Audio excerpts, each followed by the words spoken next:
Hello and welcome to the third part on Aron Nimzowitsch, my system.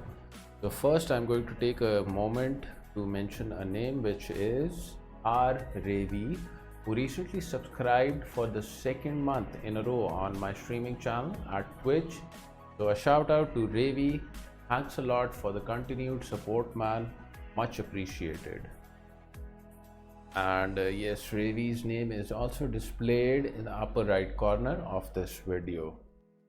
And now moving towards the customary quote, and the quote of the day is: to become good at anything you have to know how to apply basic principles. To become great at it you have to know when to violate those principles. Garry Kasparov. So there you go, a quote from Garry Kasparov, arguably the best ever chess player who achieved the highest ELO rating until it was taken over by Magnus Carlsen, the current reigning world chess champion. And yeah, an interesting quote by Garry. I think he's trying to highlight the point that at the end of the day, most of the rules and basic principles are made by us. As such, it is up to us to decide when to let go of them simply. And we as humans have been blessed with a very unique gift, which is to think out of the box. Call it human intuition, a sixth sense, your instincts, a gut feeling, or simply magic. But this is something that is truly special about us. And I think the key is just when to use it. And an example of human intuition related to chess was a game which was played in the 1972 World Chess Championship match between Boris Spassky and Bobby Fischer, which was a very popularized event. And in the third game, Bobby was down 2-0 against Spassky after forfeiting the second game. But in the third game, he made a surprising move in the game and came up with a novelty which surprised his opponent. He allowed Spassky to damage his kingside pawn structure, but Bobby was confident with the knowledge that his attack against his opponent was going to be overwhelming. And as it is, in the game, he went on to win it, and it was the first time that he won against Spassky at that time. So yeah, that's just a small example of human intuition in chess, and this is a game that I plan on discussing in a new video series that I will be soon starting on my channel, Grandmaster Games. And yeah, I guess the moral of the quote is that we should try and use rules and basic principles as a guiding light in darkness, but this in no way implies that we should become completely dependent upon them, because you know what, sometimes you can use the darkness to your advantage as well. So there you go. And now moving towards Aron Nimzowitsch, my system. And just as a review of the second part, where we discussed the concept of exchanging material. When is it right to go for exchanges and when is it wrong to go for exchanges? Where Nimzowitsch gave two scenarios where you should exchange material, of which the first was an exchange with a resulting gain of a tempo, and the second was where you find yourself in a difficult or uncomfortable position and you in order to get out of that situation, go for certain exchanges, you go for liquidation. So today we are going to continue from where we left off in the second part, and further in the book, Nimzowitsch gives an example of a wrong, unmotivated or purposeless exchange, and he explains this through a sequence of moves. So I've loaded this sequence on the analysis board so we can immediately get into it. So white starts off with e4, d4 by black. Now e4, e5 by black, and now d4 by white, which is the center game. And after pawn takes on d4, c3 by white, the Danish gambit. And if black goes for the move bishop to c5 here, then this would be the wrong continuation. And of this move, Nimzowitsch writes, curious that bishop c5, which must devour a tempo, should be the beginner's first or second thought. But having perhaps heard somewhere, one must not go pawn hunting in the opening, goes for it. The continuation is a sad one for black. And after pawn takes on d4, the bishop on c5 is threatened. And if in this position black goes for the move bishop to b4, then this is yet another mistake, because now white has bishop to d2 blocking the check, and black over here is forced into an exchange which is completely purposeless. And in order to save itself from losing any further tempos on the black bishop, bishop takes on d2, but now knight takes on d2, and white has the queenside knight developed over here along with a strong pawn center, and in comparison black has got no pieces developed. So there you go. And going a few moves back, if instead of bishop to b4, while black decides to go with the move bishop to b6 here, then of this move Nimzowitsch writes that this is at least better than bishop to b4, which lost 3 tempos. But even in this continuation, black is losing 2 tempos. There you go. And then further on, Nimzowitsch writes regarding the center and its demobilizing force. Some examples as to when and how the advance of the enemy center is to be met, on the maintenance and the surrender of the center. As we have already noticed, a free mobile center is a deadly weapon of attack, since the advance of the center pawns threatens to drive back the enemy pieces. In every case, the question is whether the hunted knight, losing all control over itself, will have to flit aimlessly from pillar to post, or whether he will succeed in saving himself or the tempi for which he is responsible. And here Nimzowitsch gives another illustration to explain how you can respond to your opponent's pawn center advance. So I am going to load this next sequence of moves for you on the analysis board.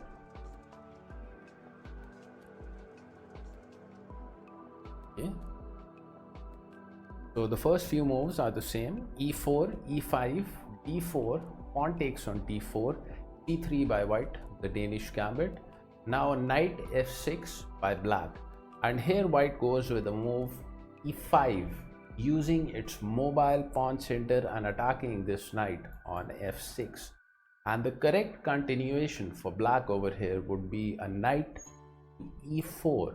And regarding this move, Nimzowitsch writes that the knight on e4 can maintain itself, because after the move bishop to d3, black has a developing move of full value, which is d5, and this now supports the knight on e4. And now Nimzowitsch gives a couple of variations how not to play as black in this line. So I am going to load this next variation on the analysis board for you. Okay. So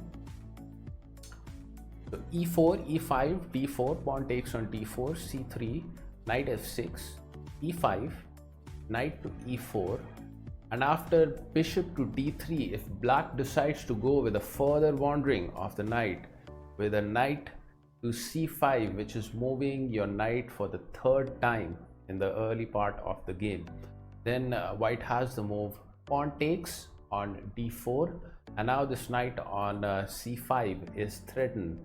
As such, black is once again forced into a purposeless exchange, and in order to save itself from losing any further tempos on the piece, it goes for knight takes on d3. and now white has queen takes on d3. Now the white queen is developed, white has a strong pawn center, and once again in comparison black has got no pieces developed here. So this is not how you want to play as black. And the next variation of how not to play as black in this line I will load on the analysis board. So e4, e5, d4 pawn takes on d4, c3, knight f6, and if after e5 black decides to go with a move knight to d5, then according to Nimzowitsch this is also the wrong continuation, because now white has the move queen takes on d4, and now it develops the queen which comes with a tempo on the black knight which is threatened on d5. As such, d6 by black to support the knight, but now white has a bishop to c4 developing the light squared bishop and adding further pressure to the knight on d5. So knight to b6, moving the knight for the third time and counter-attacking the bishop on c4. However, now simply knight to f3 by white.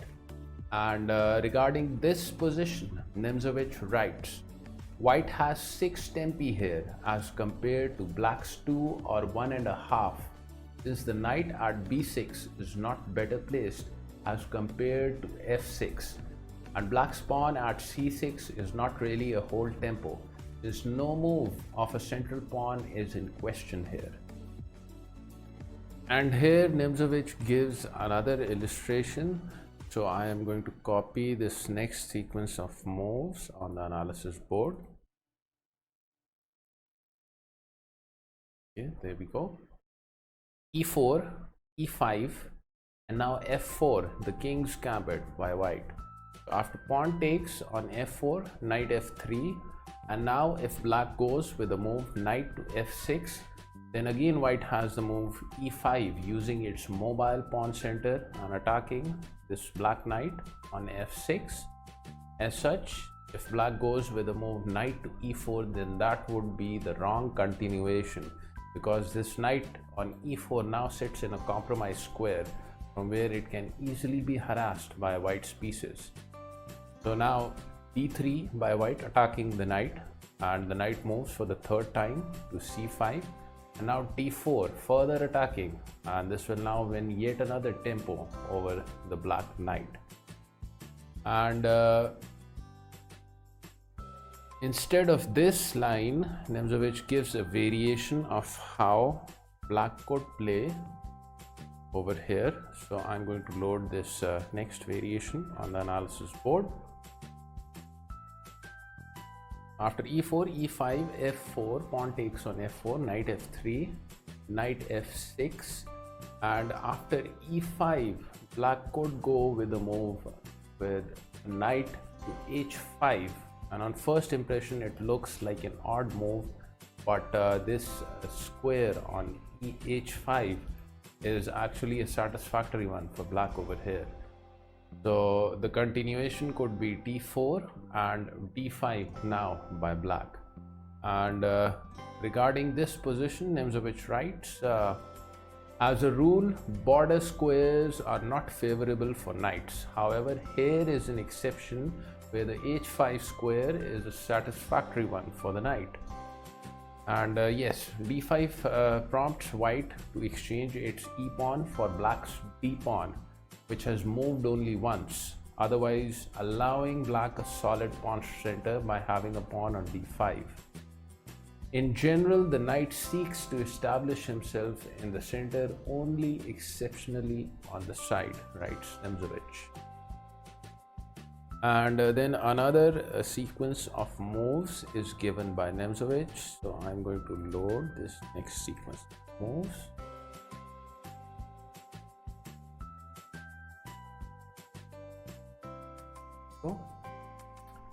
So e4, e5, knight f3, knight c6, bishop to c4 and bishop to c5, the Italian game.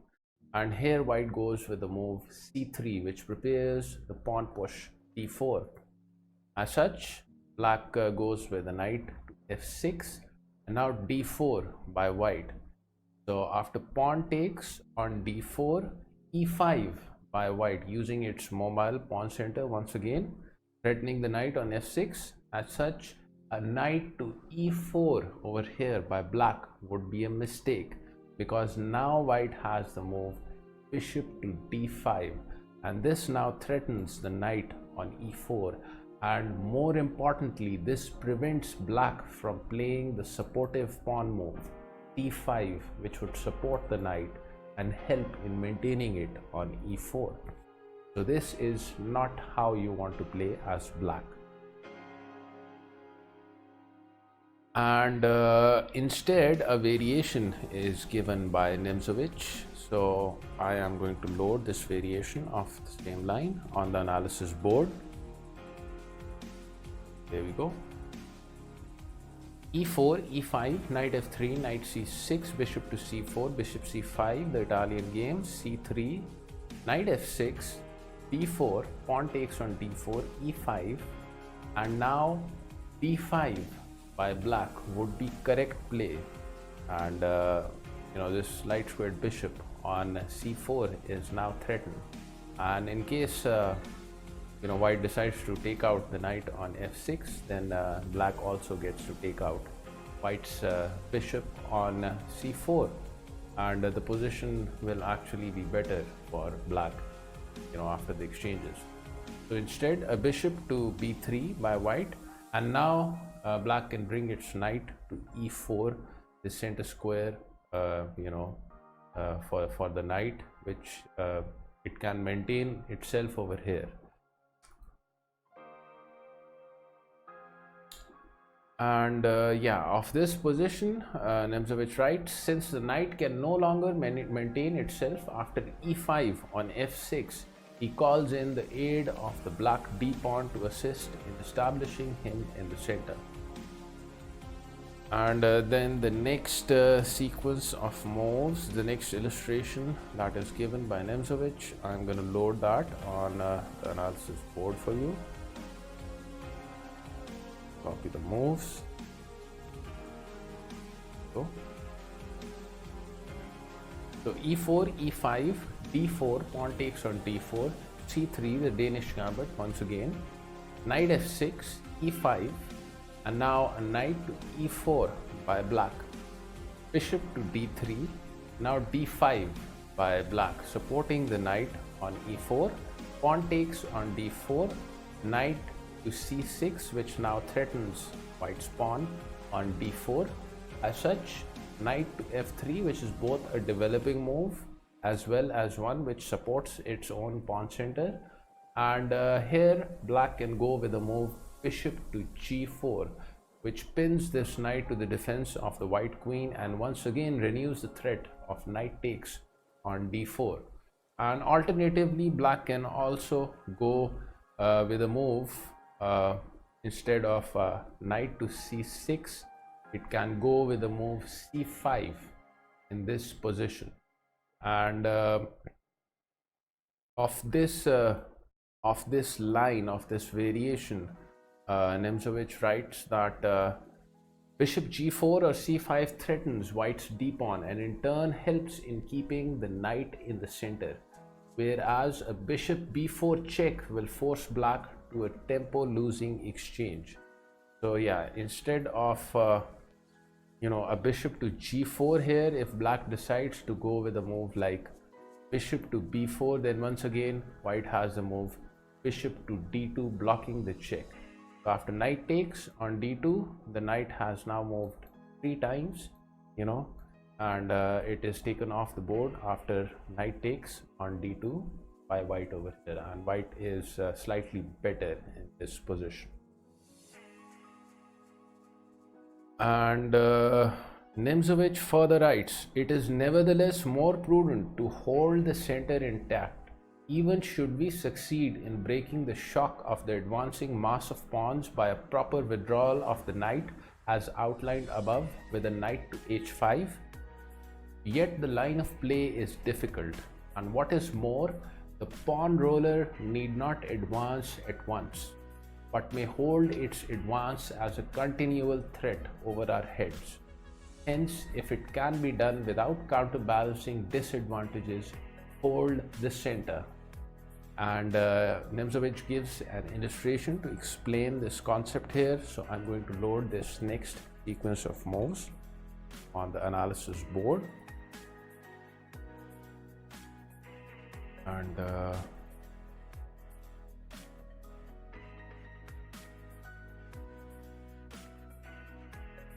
I guess that is fine. So e4, e5, knight f3, knight c6, bishop to c4, and if black goes with a move bishop to e7, which is the Hungarian defense, and even though this bishop move to e7 is a bit more passive as compared to bishop c5, the Italian game, this is nevertheless playable for black. Then after d4, black can go with the move d6, which supports its own pawn center on e5.